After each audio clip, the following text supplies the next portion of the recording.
Can you speak a little bit about how you approach the role? I mean, it's non-stop from the top. Well, thank you. I think that all people have different sides to them, sensitivity and hardness and all of those things. So I wanted her to be very layered, like all real people are. But I did lots of research into sex work. I read memoirs, watched documentaries.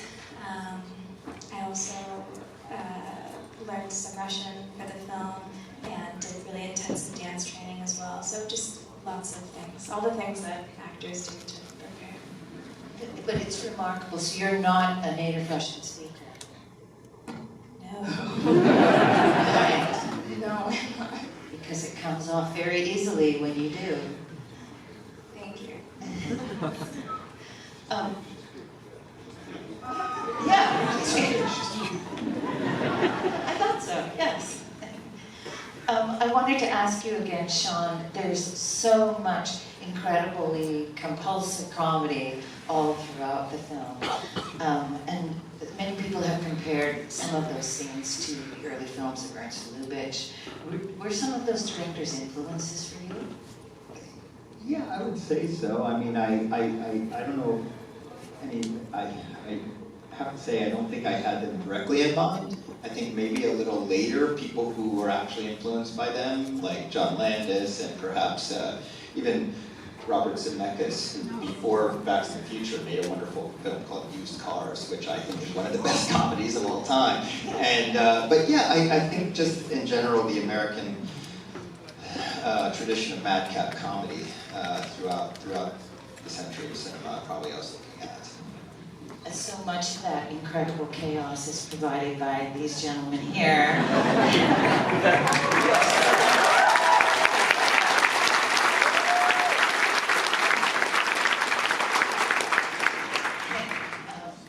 I can't hardly look at you without still laughing about, well, we'll come to the scene in the house a little later. I want to ask you about that. But can you talk to me about how you found them? Sure. Let's start with Karn, because Karn and I go way back. Karn has been in every one of my films.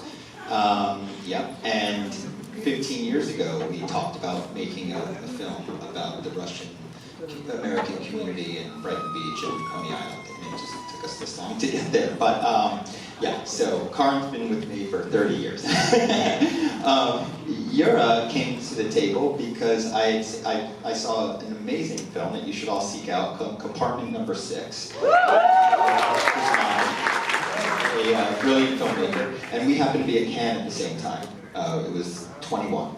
I had Red Rocket there. So he won me over, and I was like, so these three, I had already cast them before writing the screenplay. So I had their faces in my head while writing the screenplay, which was really nice, and it helped me. So, and then we were looking for Garnick, and it was actually, I think, your suggestion, right, Karin?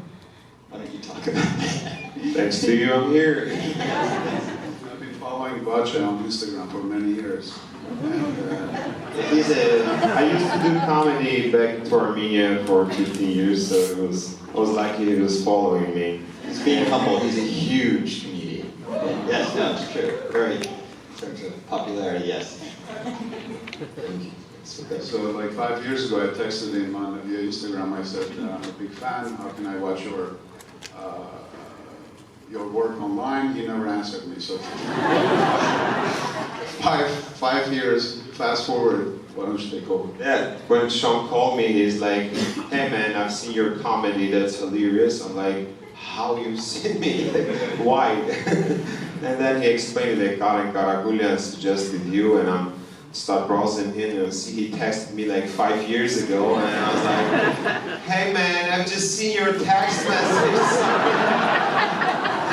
5 years. And he calling me back, and then he's explaining, this is Sean Baker, this is serious, this is not your TV shows you used to. Don't overact, don't do this, don't do that. And that was amazing. They did self-tape and Sean called me like, "Well, come on aboard," and that's really a blessing for me. I'm happy to be here once again for Sean Baker. I'd like to mention also Mark Edelstein, who isn't here tonight.